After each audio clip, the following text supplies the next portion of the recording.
નમસ્કાર દર્શક મિત્રો, આપ જોઈ રહ્યા છો વાયન ન્યૂઝ। હવે જોઈએ અગત્યના સમાચાર। વડોદરા શહેર અને જિલ્લામાં 12 ઇંચ પડતા વિશ્વામિત્રી નદી કિનારે આવેલા રગામ ગામો, મહીસાગર નદીના કિનારે આવતા તમામ ગામો મામપુરના પરિસ્થિતિનું નિર્માણ થવા પામ્યું છે, જેના લીધે ગરીબ મધ્યમ વર્ગ તેમજ ખેડૂતોને ખેતીમાં, પશુધનમાં અને ઘર તેમજ ઘરવખરીના સામાનને ખૂબ જ મોટું નુકસાન થવા પામ્યું છે અને તંત્ર દ્વારા જે વળતર આપવામાં આવી રહ્યું છે તે યોગ્ય નહીં અને વધુ વળતર આપવા માટે આજે વડોદરા તાલુકા કોંગ્રેસ સમિતિ જિલ્લા વડોદરા દ્વારા વડોદરા તાલુકામાં અતિવૃષ્ટિના કારણે થયેલ નુકસાનની યોગ્ય વળતર આપવા જિલ્લા મામલતદારને આવેદનપત્ર આપી રજૂઆત કરવામાં આવી। રિપોર્ટર રાહુલ રાજપૂત, વાયન ન્યૂઝ, વડોદરા।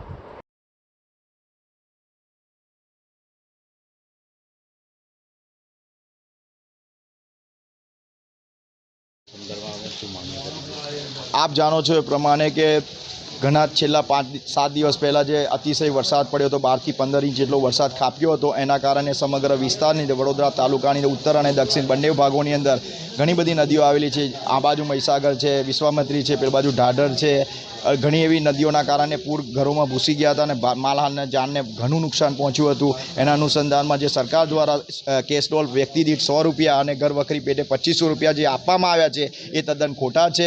એમની મજાક ઉડાવવામાં આવેલી છે, જેથી કરીને એમને યોગ્ય વળતર આપે એવી અમારી માંગણી છે।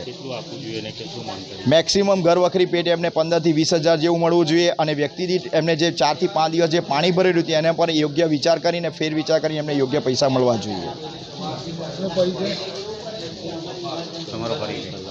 રાજુભાઈ ઠાકોર, તાલુકા વડોદરા તાલુકાની અંદર જે 4 નદીઓમાં પૂર આવેલા છે એનામાં જે વળતરની જે સરકારની જોગવાઈ છે 2015ના પરિપત્રના પછી 22 અને 23 એમાં વધારો કરવા માટે લોકોએ રજૂઆત કરી છે।